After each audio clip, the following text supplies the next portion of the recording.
আমরা দেখব ট্রান্সফর্মের আরো ৩ টা অপারেশন নিয়ে।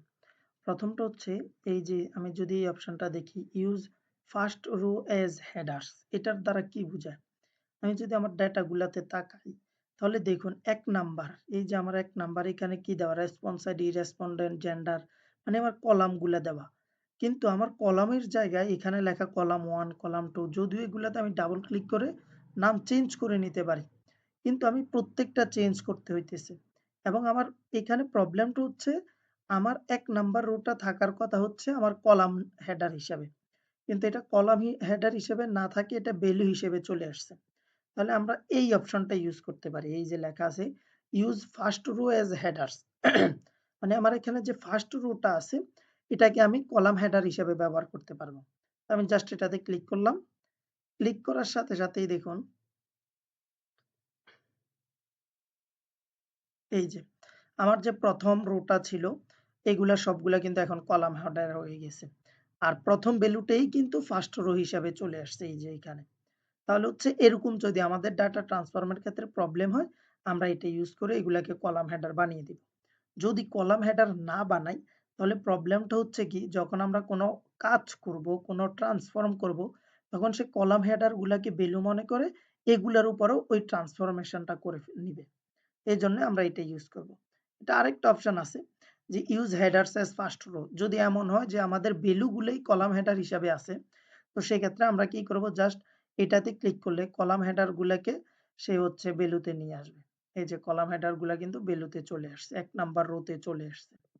এই ২ টা কাজ আমরা এখান থেকে করে নিতে পারি। আমি এটা যেভাবে আছে এভাবে রেখে দিলাম। দ্বিতীয়টা হচ্ছে ডেটা টাইপ। ডেটা টাইপ গুলা বোঝা জরুরি। আমি যদি ক্লিক করি তাহলে দেখুন আমি এটাতে রাখার সাথে সাথে আমাকে বলতেছে এটা হোল নাম্বার। কিন্তু আমি যখন জেন্ডার এ ক্লিক করব, জেন্ডার এ ক্লিক করার সাথে সাথে আমার ডেটা টাইপ দেখাচ্ছে টেক্সট। ঠিক একইভাবে আমাদের এখানে ডেট ডেটা টাইপ নাই। তাহলে আমি দেখাতাম আরকি। তো এখানে ডেটা টাইপ অনেকগুলা ডেটা টাইপ আছে। যেমন ডেসিমাল নাম্বার। ডেসিমাল নাম্বার মানে দশমিক নাম্বার। এগুলো আমরা বুঝি। হোল নাম্বার পূর্ণ সংখ্যা। পার্সেন্টেজ থাকলে আমাদের ডেটা টাইপটা পার্সেন্টেজ। যদি ডেট বা টাইম অনুযায়ী কোনো ডেটা টাইপ থাকে তাহলে সেটা ডেট টাইম শো করবে। এরপর হচ্ছে টেক্সট মানে হচ্ছে রেগুলার যে আমাদের ওয়ার্ড রিলেটেড কাজগুলা থাকে আরকি। মানে যেকোনো ওয়ার্ড থাকলে সেটাকে টেক্সট হিসেবে নিয়ে নেয়। আর যদি বাইনারি থাকে মানে ট্রু ফলস রিলেটেড কোনো আমাদের রেজাল্ট থাকে সেক্ষেত্রে সে এটাকে বাইনারি বা ট্রু ফলস হিসেবে ইন্ডিকেট করে দিবে। এখন কথা হচ্ছে ডেটা টাইপ গুলা পরিচয় কেন দরকার? এমন অনেক সময় দেখা যায় যে ডেটকে সে হোল নাম্বার হিসেবে ধরে নেয় বা হোল নাম্বার হিসেবে আমার এখানে স্টোর হয়ে থাকে। আদতে এটা ছিল ডেট। তো সেক্ষেত্রে আমরা কি করব?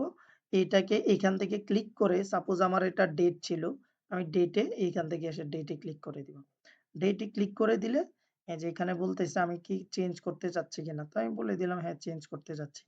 এই যে সে ওই নাম্বার গুলাকে সে বিভিন্নভাবে ম্যাচিং করে বিভিন্ন প্যাটার্ন খুঁজে বের করে এটাকে কিন্তু ডেটে কনভার্ট করে দিছে। আদতে আমি যদি এখন আবার ক্লিক করি রেসপন্ডেড আইডিতে দেখুন এখানে কিন্তু ডেট শো করতেছে। আসলে কিন্তু এটা ডেট ছিল না। এটা হচ্ছে আমার হোল নাম্বার। তো আমি হোল নাম্বারে আবার ক্লিক করি। রিপ্লেস কারেন্ট এই যে পুরোটা কিন্তু আমার আবার আগের মতো পুরো যে রেজাল্ট সেটা কিন্তু চলে আসছে। তো আমরা এখান থেকে আসলে ডাটা টাইপ থেকে বুঝতে পারি আমাদের ডেটার টাইপটা কোনটা এবং চাইলে আমরা এখান থেকে চেঞ্জও করে নিতে পারি।